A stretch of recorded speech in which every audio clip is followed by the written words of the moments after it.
tapi kemudian Allah lindungi kita. Inni akhafullah, saya takut kepada Allah Subhanahu wa taala. Kalau kita buat dosa, takut kepada Allah, ingat kepada Allah, itu bentuk penjagaan Allah kepada kita. Makanya kalau orang-orang yang amal solehnya banyak, ibadahnya banyak, itu kalau buat dosa takutnya luar biasa, seolah-olah seperti dia sedang duduk di bawah sebuah gunung yang siap menghancurkan dirinya. Takut luar biasa, karena itu bentuk penjagaan Allah, sehingga Allah kasih dia rasa takut untuk buat dosa. Dan itu harus kita syukuri teman-teman sekalian. Kalau kita buat dosa, kita takut, itu harus disyukuri. Itu bentuk Allah jaga kita. Kita bohong, kemudian kita ada rasa takut, itu harus disyukuri. Allah jaga kita. Kan ada orang yang bohong ya biasa aja bohong, karena udah kebiasaan bohong gitu. Atau orang zalim ya udah biasa zalim, nggak ada rasa dosa, nggak ada rasa takut gitu. Tapi kalau kita masih dalam penjagaan Allah, maka Allah akan buat kita terjaga agama dan keimanannya. Kemudian kita masuk poin ketiga. Nanti terakhir saya akan kasih resume ya, kesimpulan supaya teman-teman bisa mencatat dari awal poin-poinnya. Jadi teman-teman bisa ulang lagi di rumah mungkin, atau nanti mau berceramah ke teman lainnya, menyampaikan ke teman lainnya bisa. Yang ketiga, bagi teman yang baru bergabung, hari ini kita bahas mengenai menjadi muslim baik di tengah pandemi. Tadi saya sudah bahas, yang pertama adalah yang harus dilakukan adalah tawakkal 'ala Allah, berserah kepada Allah. Yang kedua adalah menjaga aturannya Allah Subhanahu wa taala. Kemudian yang ketiga yang kita bahas sekarang ini adalah ingat bahwa keadaan setiap mukmin dia senantiasa bersyukur dan bersabar. Dalam hadis riwayat Muslim, Rasulullah SAW bersabda, teman-teman sekalian, sungguh menakjubkan keadaan seorang mukmin. Seluruhnya urusannya adalah baik, dan itu tidaklah didapati kecuali pada diri seorang mukmin. Jika dapat kesenangan, dia bersyukur, dan jika dia mendapat kesusahan, maka dia bersabar, dan itu pun baik untuknya. Jadi seluruh keadaan kita adalah kita sikapi dengan sabar dan syukur. Saya selalu bawa ayat ini teman-teman sekalian, karena ini ayat favorit saya juga kalau saya menghadapi berbagai macam persoalan yang saya nggak suka misalnya gitu. Maka saya akan ingat surah Al-Baqarah 216. Bagi yang sering dengar ceramah saya pasti nggak asing dengar ayat ini, karena ayat ini ayat penghibur hati saya kalau lagi sedih, atau ayat penghibur hati teman-teman semua dalam menyikapi satu keadaan. Allah Subhanahu wa taala berfirman dalam surah Al-Baqarah 216, "A'udzu billahi minasyaitonir rajim.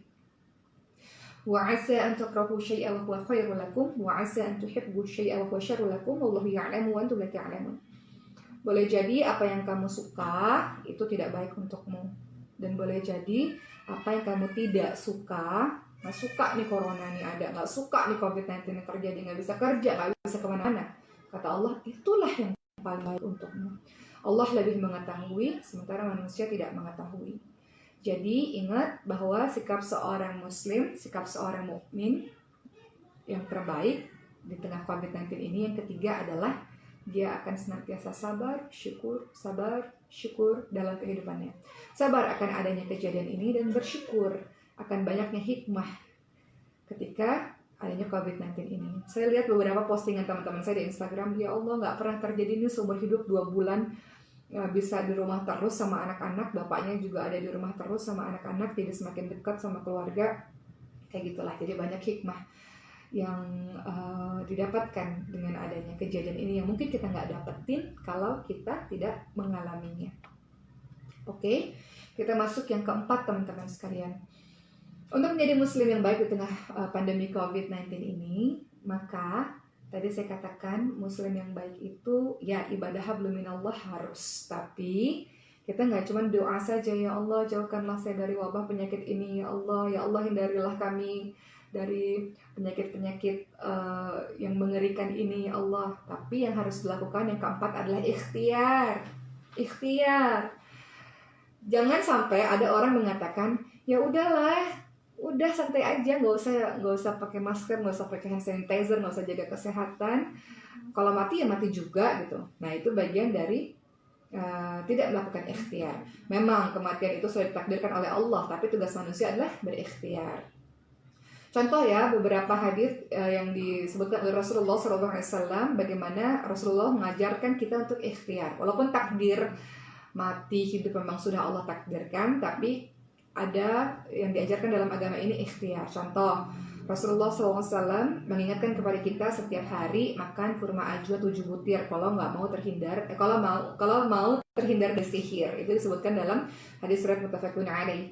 Jadi kalau kita nggak mau terkena sihir apapun, makan kurma ajwa, kurmanya Nabi, setiap pagi sebanyak 7 butir. Ini kan langkah ikhtiar. Memang sih takdir kalau kena sihir ya kena sihir, tapi kan langkah kita untuk ikhtiar itu harus kita lakukan.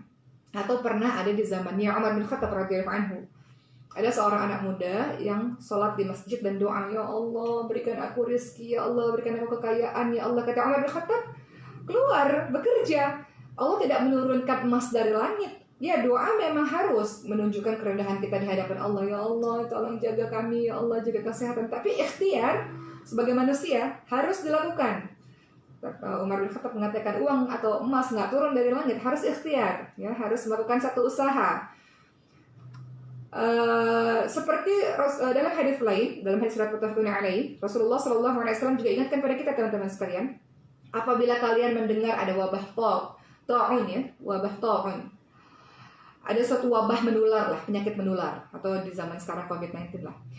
Di zaman Rasulullah, apabila kalian mendengar di satu negeri ada wabah ta'un, ada wabah penyakit yang menular, maka jangan masuk ke dalamnya, kata Rasul. Adapun kalau penyakit wabah menular itu ada di negara kita dan kita ada di dalamnya, jangan keluar. Atau istilah zaman sekarangnya lockdown. Lockdown itu kan bisa berarti kita nggak bisa masuk ke wilayah itu, dan orang-orang di wilayah itu juga nggak bisa keluar kan. Di Indonesia nggak pakai istilah lockdown, di Indonesia pakai istilah PSBB, PSBB, pembatasan sosial berskala besar kalau saya tidak salah, ya, seperti itu. Tapi kurang lebih begitulah, kurang lebih ini kan bagian dari ikhtiar yang diajarkan oleh Rasulullah SAW. Rasulullah mengajarkan kepada kita bahwa kalau ada penyakit menular di satu negeri, jangan masuk ke negeri itu, atau kalau ada penyakit itu dalam negeri kita, jangan kita keluar dari negeri kita untuk menularkan kepada orang lain. Itu bagian dari ikhtiar. Jadi kalau kita relevansikan dengan kehidupan kita yang sekarang, teman-teman sekalian, bagian dari ikhtiar kita dalam menjaga kesehatan kita agar terhindar dari COVID-19 ini adalah dengan cara apa? PSBB itu apa? Di rumah aja, ya, untuk beberapa wilayah zona-zona merah, ya, wilayah-wilayah yang memang tinggi tingkat terpaparnya. Kemudian pakai masker untuk menghindari penularan atau kita sendiri yang tertular. Hand sanitizer, pakai hand sanitizer. Sebenarnya ya, sebelum adanya COVID-19 ini, Islam itu sudah menjaga kebersihan. Kan kita tahu kebersihan sebagian dari iman. Kita diminta untuk memperbaharui wudhu. Jadi sebenarnya itu Islam sudah mengajarkan kebersihan. Tapi kalau kita mau relevansi lah dengan keadaan kita yang sekarang, kita diminta apa? Social distancing, 1,5 meter jaraknya. Tapi saya heran sih, mal-mal dibuka, tempat-tempat umum dibuka, jadi semestinya masjid juga dibuka kalau menurut saya, ya. Kan semua orang punya pendapat yang berbeda-beda kan. Kalau menurut saya, dengan kejadian di Indonesia ini, beberapa tempat umum sudah dibuka, saya berharap ya kalau tempat umum lainnya dibuka, ya masjid juga sepatutnya dibuka. Karena sampai hari ini di wilayah saya kan masjidnya ditutup. Saya nggak tahu kalau di wilayah teman-teman sekalian. Tapi kembali lagi teman-teman sekalian, bahwa social distancing atau physical distancing, apalagi cara menjaga kebersihan. Kalau pulang dari mana-mana, segera ganti baju sebelum kita peluk-peluk atau cium-cium anak kita. Itu kan langkah pencegahan diri kita. Ya, jadi tadi yang keempat, sebagai seorang muslim yang baik di tengah pandemi COVID-19 ini, yang harus kita lakukan adalah ikhtiar. Yang kelima adalah memperkuat diri dengan zikrullah kepada Allah Subhanahu wa taala, zikir pagi dan zikir petang, teman-teman sekalian. Zikir pagi dan petang, kita bisa baca Al-Fatihah, ayat kursi, Al-Ikhlas, Al-Falaq, An-Nas, surah Al-Baqarah terakhir, dan banyak ayat-ayat lain atau surah-surah lain yang dibacakan, yang diajarkan oleh Rasulullah SAW. Contohnya, baca zikir pagi dan petang. Dikatakan dalam hadis riwayat Abu Daud dan Tirmidzi mengatakan bahwa hadis ini adalah hadis yang hasan sahih dari Utsman bin Affan radhiyallahu anhu. Beliau berkata, Rasulullah SAW bersabda, tidaklah seorang hamba mengucapkan setiap pagi dan setiap petang, setiap hari, ketika dia mengucapkan Bismillahilladzi la yadurru ma'asmihi syai'un fil ardi wala fis sama'i wa huwas sami'ul 'alim, yang artinya, dengan nama Allah yang dengan namanya tidak ada sesuatu pun yang dapat membahayakan di bumi dan juga di langit, dan dialah yang maha mendengar lagi maha mengetahui. Ketika kita baca ini sebanyak 3 kali dalam hadis Rasulullah ini, maka tidak akan ada apapun yang dapat membahayakan kita. Jadi ajari anak-anak kita untuk baca doa ini, teman-teman sekalian. Ajari anak-anak kita untuk baca dzikir pagi dan petang ini. Salah satunya yang tadi saya baca ya. Bismillahilladzi la yadurru ma'asmihi syai'un. Bismillahilladzi la yadurru ma'asmihi syai'un fil ardi wa la fis sama'i wa huwas sami'ul 'alim. Membaca doa ini insya Allah kita tidak akan terkena apapun yang membahayakan kita. Baca sebanyak 3 kali pagi dan petang. Berikutnya, tentu saja membaca 2 ayat terakhir dari surah Al-Baqarah pada malam hari, maka akan diberi kecukupan. Ini dalam hadits riwayat Bukhari Muslim. Berikutnya anjuran untuk membaca surah Al-Ikhlas, Al-Falaq, An-Nas. Ini betul-betul dianjurkan, tapi saya untuk keluarga betul-betul harus membacanya. Tidak hanya dalam zikir pagi dan petang, tapi baca juga ketika sebelum tidur. Membaca Al-Ikhlas, Al-Falaq, An-Nas. Dalam hadis riwayat Abu Dawud dan Tirmidzi mengatakan bahwa hadis ini adalah hasan sahih. Rasulullah SAW bersabda, bacalah Al-Ikhlas, Al-Falaq, dan An-Nas di petang dan pagi hari masing-masing sebanyak 3 kali, maka itu mencukupkanmu dari segala sesuatu. Jadi silakan teman-teman membaca. Kalau susah beli buku kecil lah. Ada doa zikir pagi petang, teman-teman bisa baca dan teman-teman bisa amalkan. Begitu teman-teman sekalian ya. Kemudian kita masuk kepada sesi yang poin yang ke-6. Menjadi seorang muslim yang baik di tengah pandemi COVID-19 ini. Yang ke-6 adalah jangan percaya pada berita hoax. Pintar-pintar menyaring akan sebuah berita yang kita dengar. Contoh berita hoax yang tersebar di kalangan kita, contohnya misalnya, kurma harus dicuci bersih, karena kalau kurma nggak dicuci bersih, maka akan ada virus corona yang berasal dari kelelawar. Itu hoax. Maksudnya adalah semuanya harus dicuci bersih, nggak hanya kurma aja, gitu. Semuanya harus dicuci bersih, ya. Jadi jangan percaya pada satu berita yang kita belum teliti kebenarannya. Atau hoax yang lain, berita bohong yang lain, berita buat-buatan lah yang sepatutnya kita nggak langsung percaya. Contohnya ya. Virus corona yang berkembang di masyarakat itu, virus corona bisa disembuhkan dengan bawang putih. Bawang putih bagus untuk kesehatan teman-teman sekalian. Tapi menurut ahli vaksin dari Oni Hospital Pulau Mas, Dr. Dirga Saktirambe mengatakan bahwa bawang putih dapat menyembuhkan virus corona bisa dipastikan tidak benar alias hoax, karena sampai sekarang belum ditemukan obatnya atau belum ditemukan vaksinnya untuk menyembuhkan corona. Walaupun kita tahu ya bawang putih pasti memiliki berbagai macam khasiat seperti juga dengan makanan-makanan lainnya. Tapi kalau bawang putih satu-satunya yang bisa menyembuhkan corona, menurut beliau itu adalah sebuah berita hoax. Atau ada juga berita hoax, berita lain yang tersebar di kalangan masyarakat. HP Xiaomi buatan Cina dapat menularkan corona. Yang benar adalah virus corona nggak bisa hidup lama jika menempel di benda-benda yang mati. Jadi terkadang kalau kita dengar berita hoax, teman-teman sekalian, kita jadi panik kebangetan. Paniknya kebangetan. Ya kita harus waspada, iya. Kita jaga kesehatan, iya. Kita ikhtiar untuk terhindar dari COVID-19, berhati-hati, iya. Tapi kalau kita baca berita hoax, kita jadi parno sendiri. Kita jadi takut sendiri. Kita jadi ngeri sendiri gitu. Dan itu membuat kita, kalau kata dokter Cindy, ya saya nggak paham kesehatan, kalau dokter Cindy kata, kalau kita panik, imunitas kita menurun, kalau nggak salah kata beliau ya. Kita panik ya, jadi berpengaruh kepada kesehatan kita. Jadi teman-teman sekalian, menyikapi berita-berita hoax yang tersebar yang membuat kita gelisah, ketakutan sendiri itu, lihat dalam surah Al-Hujurat ayat ke-6. Allah Subhanahu wa taala berfirman, A'udzu billahi minasyaitonir rajim. Ya ayyuhalladzina amanu in ja'akum fasiqun binaba'in fatabayyanu an tusibu qauman bijahalatin fatusbihu ada ma fa'altum nadimin. Yang artinya, wahai orang-orang yang beriman, jika datang sebuah berita kepadamu dari orang fasik, maka periksalah dengan teliti berita tersebut, supaya kamu tidak menimpakan suatu musibah kepada suatu kaum tanpa mengetahui keadaannya yang menyebabkan kamu menyesal atas perbuatanmu itu. Jadi jangan buru-buru percaya kepada sebuah berita, apalagi kita nyebarin berita-berita hoax. ya. Teliti dulu kebenarannya. Ada yang menyapa saya di Instagram, Umi udah mau buka puasa katanya. Ya udah, silakan buka puasa. Silakan buka puasa, sebentar lagi saya selesai insya Allah. Dan yang ketujuh yang harus dimiliki, ini udah terakhir ya, poin terakhir, bagi seorang muslim di tengah wabah COVID-19 ini adalah bersabar. Kata Allah Subhanahu wa taala dalam surah Al-Baqarah 155 sampai 157, A'udzu billahi minasyaitonir rajim. Wa lanabluwannakum bisyai'in minal khawf wal ju' wa naqsin minal amwali wal anfusi wat thamarat. Wa basyirus sabirin.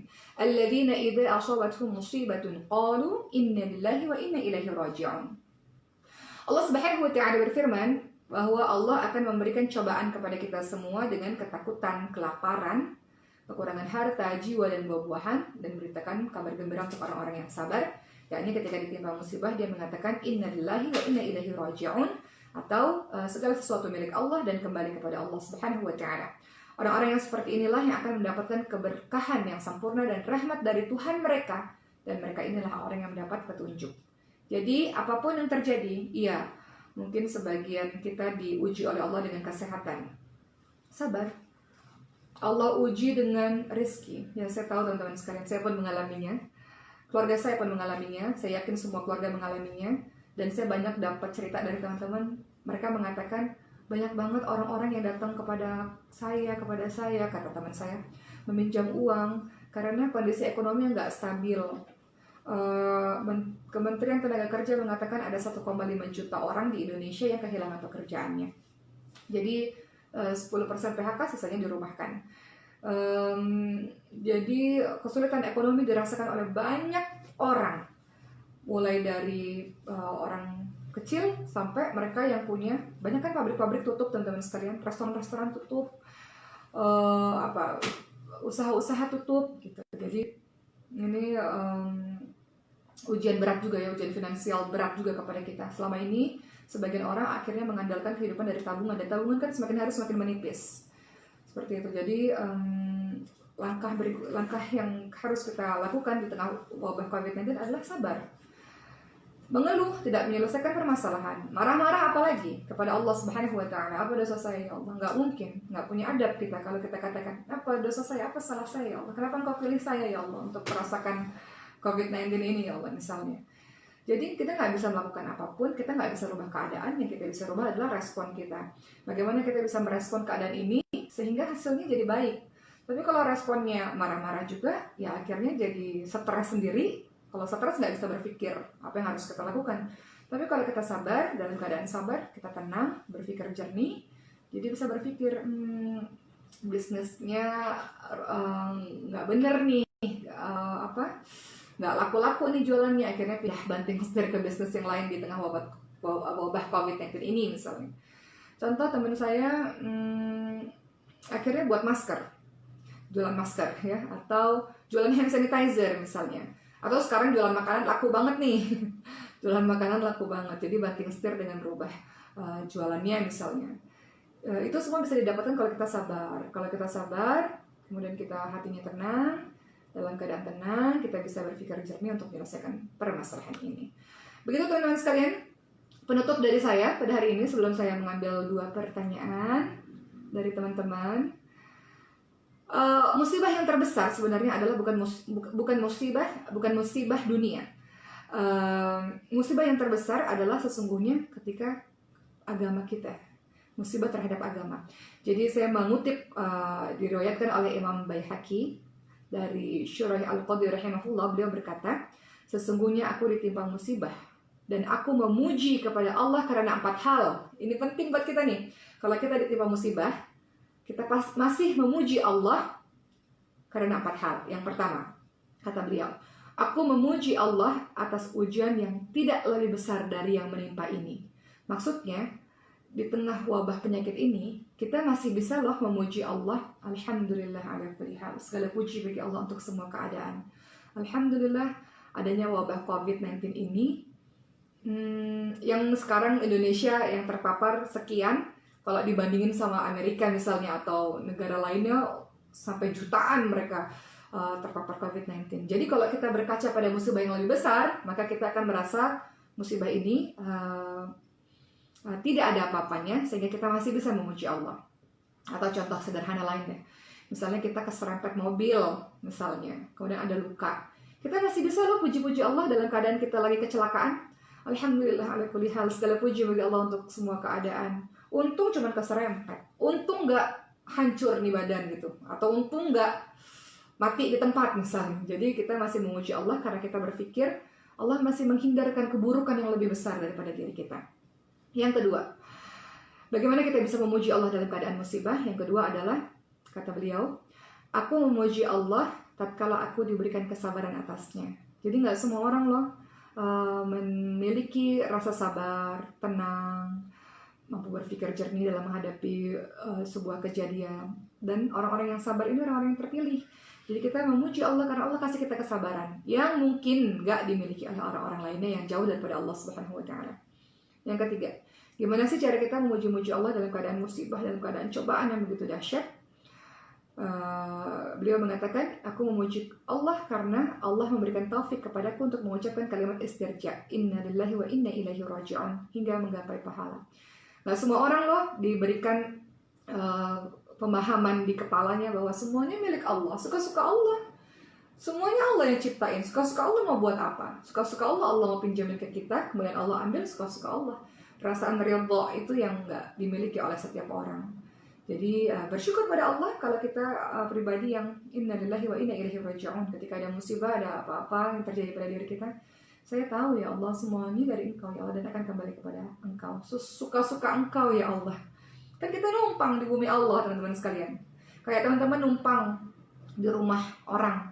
Ya suka-suka pemilik rumah kan mau buat apa aja, kan kita numpang. Sama kayak kita. Kita ini hamba Allah yang numpang. Jadi suka-suka Allah mau berbuat apa aja untuk kita. Jadi kalimat istirja itu kalau kita bisa mengucapkannya, maka kita bersyukur pada Allah kita punya akhlak yang demikian. Dan Imam Baihaqi dari Syarih Al-Qadr rahimahullah berkata, aku memuji Allah, yang keempat ya, karena musibah yang menimpaku adalah bukan musibah agama.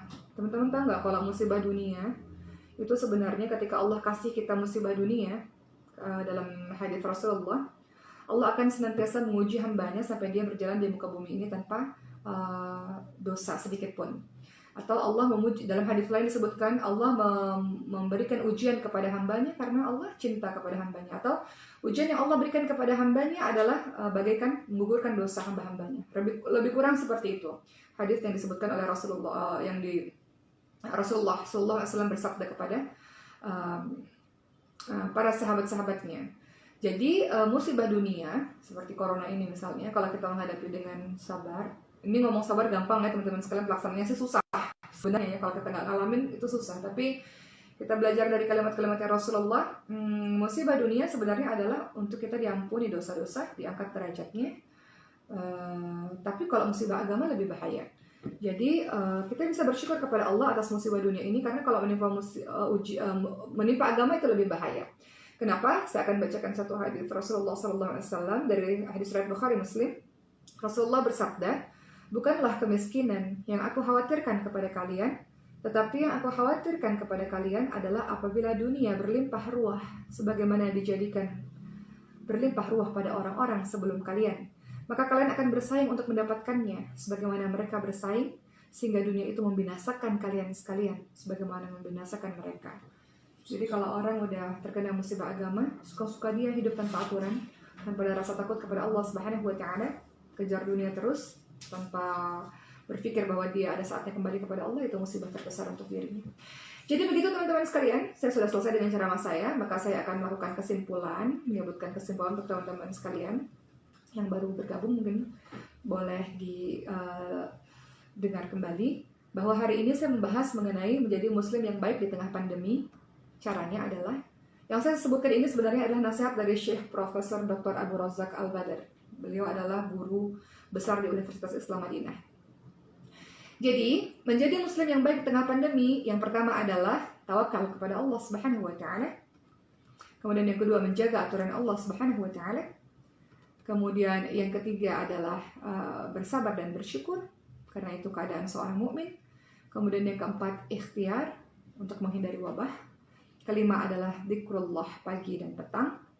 Kemudian yang keenam adalah bersabar. Yang keenam benar nggak tuh? Yang keenam adalah jangan percaya pada berita hoax, dan yang ketujuh adalah bersabar. Jadi itu tausiah saya pada hari ini, teman-teman sekalian, dan saya akan menjawab pertanyaan. Harus dipilih dulu nih pertanyaannya nih.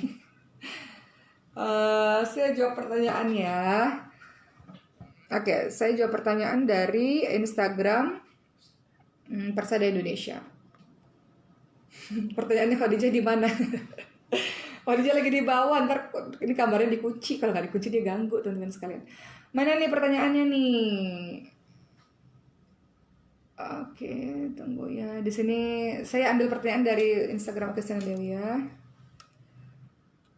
Saya tidak pilih. Apakah ragu terhadap Tuhan dari ini ada teman saya nih, calon dokter, masih nanya lagi nih. Apakah ragu terhadap Tuhan merupakan musibah agama, Kak? Kenapa harus ragu kepada Tuhan? Ya, tentu saja itu musibah kepada agama, teman-teman sekalian.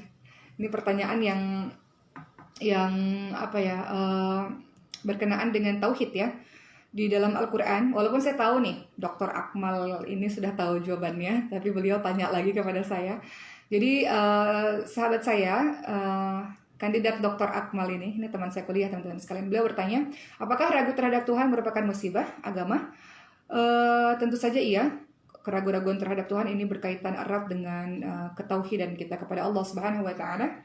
Karena kalau kita lihat dalam surah Luqmanul Hakim itu kan banyak memberikan nasihat kepada anaknya.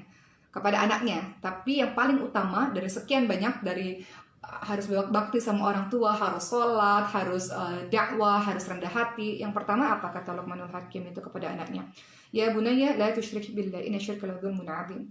Wahai anakku, la tusyrik billah, jangan menyekutukan Allah, jangan syirik, jangan menduakan Allah. Menduakan Allah adalah sebuah kezaliman yang sangat besar. Jadi keraguan-raguan kepada Allah berkaitan kepada keyakinan kita kepada Allah Subhanahu wa Ta'ala. Sementara kita seorang muslim, tauhid kita harus kokoh. Tauhid itu apa? Tauhid itu ada tauhid uluhiyah, rububiyah, asma wa sifat.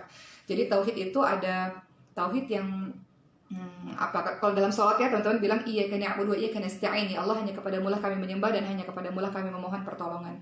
Jadi ada tauhid yang ibadah hanya kepada Allah, dan ada tauhid yang segala sesuatu ini penciptaan adalah penciptaan Allah Subhanahu wa Ta'ala.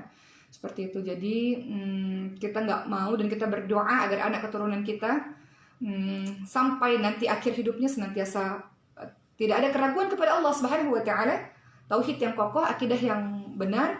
Makanya Nabi Yakub alaihissalam ketika hendak detik-detik wafatnya bertanya kepada anaknya, mata ta'buduna min ba'di, apakah yang kalian akan sembah setelah sepeninggalanku? Kalau aku meninggal, kalian tuh sembah siapa? Saking Nabi Yakub alaihissalam ini ingin anak-anaknya untuk yakin kepada Allah Subhanahu wa Ta'ala, untuk terus berada di jalan Allah Subhanahu wa Ta'ala. Seperti itu. Pertanyaan terakhir, teman-teman sekalian. Maaf ya, saya random milih pertanyaannya karena yang lain cuma bilang assalamualaikum. Ya, dari Nabita, bagaimana Nabita _Alia, bagaimana dengan ibadah Idul Fitri di rumah? Ya, sebenarnya kalau kita mau mengikuti Idul Fitri itu, kenapa Rasulullah SAW meminta kita di masjid atau di lapangan? Karena salah satunya adalah bagian dari syiar kita. Kenapa kalau hari raya itu harus lewat jalan yang berbeda? Perginya lewat jalan mana, pulangnya jalan yang mana? Karena supaya mensyiarkan tentang agama ini. Tentunya kalau tidak ada apa-apa, laki-laki, perempuan, anak-anak semuanya beramai-ramai datang ke masjid, datang ke lapangan untuk merayakan hari kegembiraan ini, hari buka-buka ini. Maksudnya hari makan-makan ya, hari bersenang-senang ini, hari raya ini.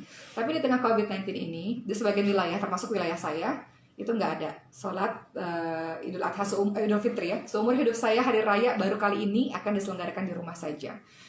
Jadi nggak ada masalah teman-teman sekalian, karena kita melihat maslahatnya lebih besar daripada mudarat. Kita ikuti saja peraturan dari pemerintah. Atau MUI sih kalau saya dengar beritanya boleh ya untuk melakukan sholat Idul Fitri pada tahun ini dengan syarat-syarat tertentu, tapi wallahu alam kita lihat keadaan. Tapi kalau di wilayah saya nggak boleh, jadi sholat di rumah silakan untuk kita lebih dekat dengan anggota keluarga. Tapi tetap ya harus pakai baju yang mandi dulu, pakai baju yang bagus gitu. Tetap harus seperti itu. Bedanya kita kerjakan di rumah. Gak ada masalah karena kita dalam kondisi yang seperti ini. Baik teman-teman sekalian, sudah selesai alhamdulillah pada hari ini. Semoga apa yang saya sampaikan ada manfaatnya. Dan saya akan berceramah terus setiap hari menjelang Hari Raya Idul Fitri ini. Besok hari Rabu juga ada live lagi jam 4 sore. 9 pagi. Besok hari Rabu ada ceramah jam 9 pagi, live Instagram saya juga. Hari Kamis ada ujian dan ada ceramah, tapi sorenya ada ceramah lagi ya?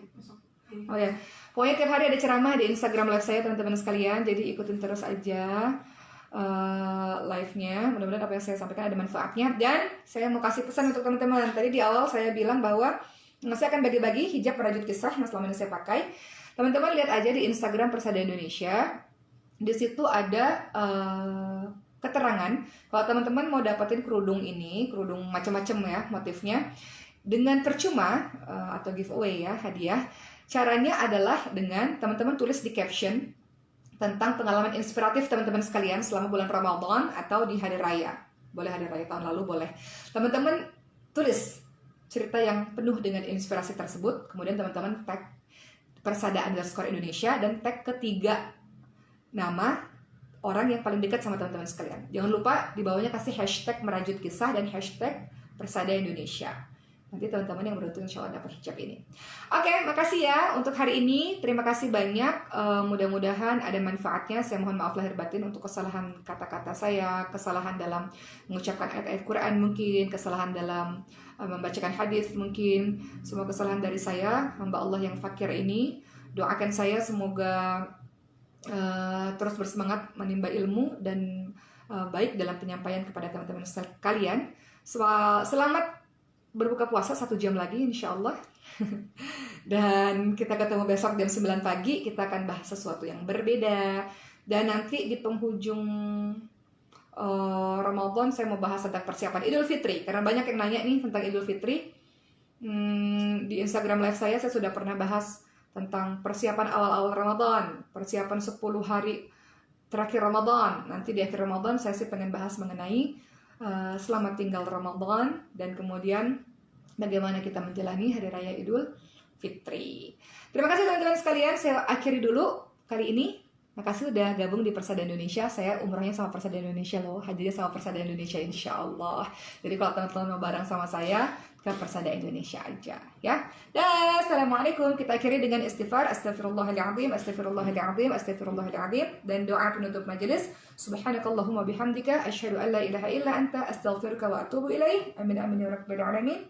Wabillahi taufiq wal hidayah. Wassalamualaikum warahmatullahi wabarakatuh.